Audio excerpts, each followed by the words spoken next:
Salut, c'est Sonia Chan. Bienvenue dans l'instant présent de Dieu avec la Rhapsodie des réalités. Comment est-ce que vous allez? J'espère que vous allez bien, que vous avez passé un bon week-end. Quant à moi, je rends grâce à Dieu. Je suis très heureuse, très contente de vous retrouver à nouveau pour ce dernier rendez-vous de ce mois. Et aujourd'hui, c'est lundi. Nous avons un thème intéressant qui est intitulé comme suit: votre place exaltée en lui. Avant de découvrir le contenu, le générique.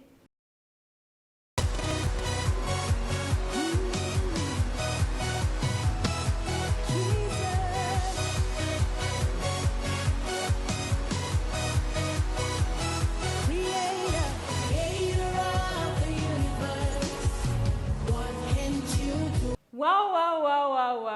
Ravi de vous retrouver une fois de plus pour cet échange. Le thème, comme je l'ai dit, c'est votre place exaltée en lui. Le verset d'ouverture est tiré du livre de Colossiens chapitre 1, verset 13. Là, il est écrit: qui nous a délivrés de la puissance des ténèbres et nous a transportés dans le royaume du Fils de son amour. Pasteur dit habituellement, certains chrétiens décrivent leur confrontation avec des démons et comment ils sont souvent oppressés par les forces des ténèbres. La question qui me vient à l'esprit pour ces gens est: qui est Jésus?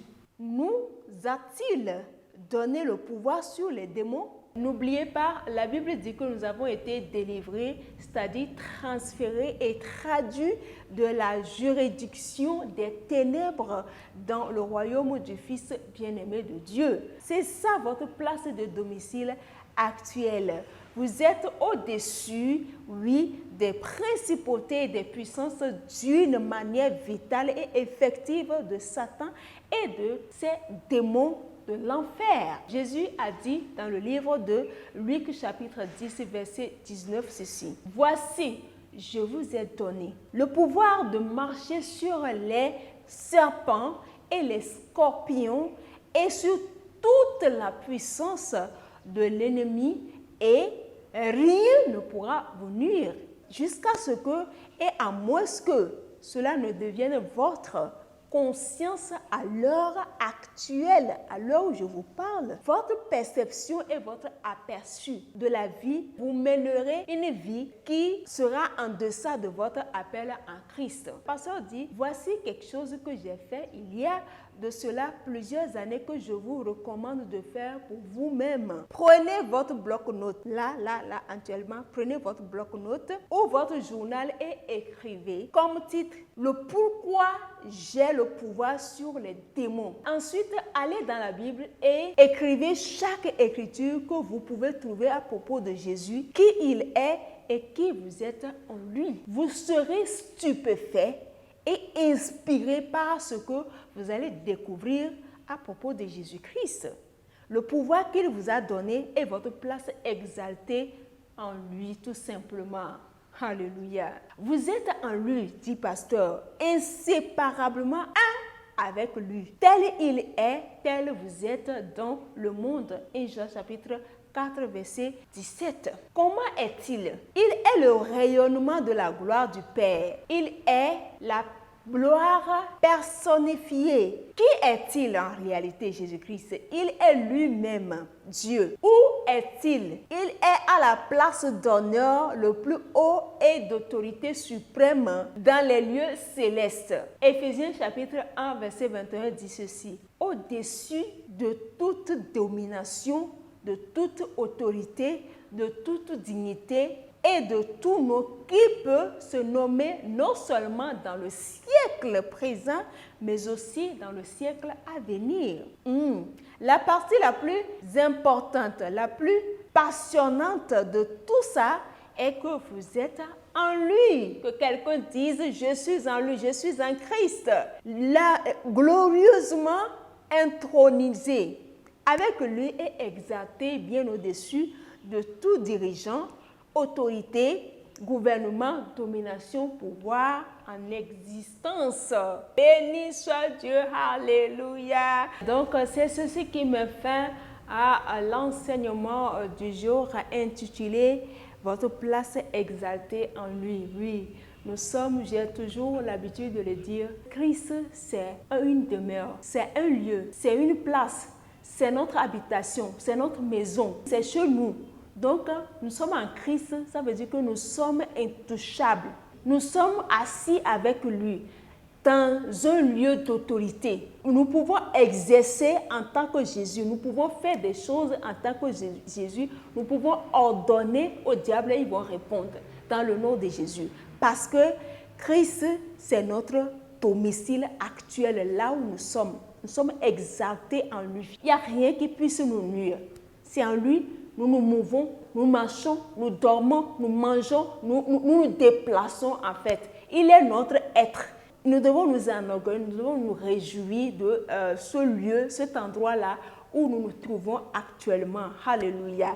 Donc, c'est important d'en être conscient. Parce qu'on dit que jusqu'à ce que l'on n'est pas encore arrivé à prendre conscience de cette place où nous nous situons actuellement, nous allons vivre comme n'importe qui. Le diable et ses cohortes vont encore avoir le dessus sur nous si on n'est pas conscient. Donc, c'est important. Et la Bible nous a dit que nous ne sommes plus dans le royaume des ténèbres, mais nous avons été transportés. Nous avons été traduits, transférés dans la juridiction du Fils du Très-Haut. Là où nous sommes en tant que chrétiens, en tant qu'enfants de Dieu, c'est circonscrit. Il y a des alarmes dans notre périmètre, dans notre circonscription. Quand un diable s'hasarde même à vouloir nous approcher, il y a des signaux.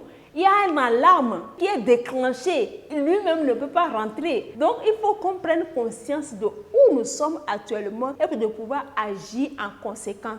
Autrement, l'on va être victime des agitations du diable dans nos vies. Alléluia. Nous allons prendre la prière. Je vis dans le royaume du Fils d'amour de Dieu.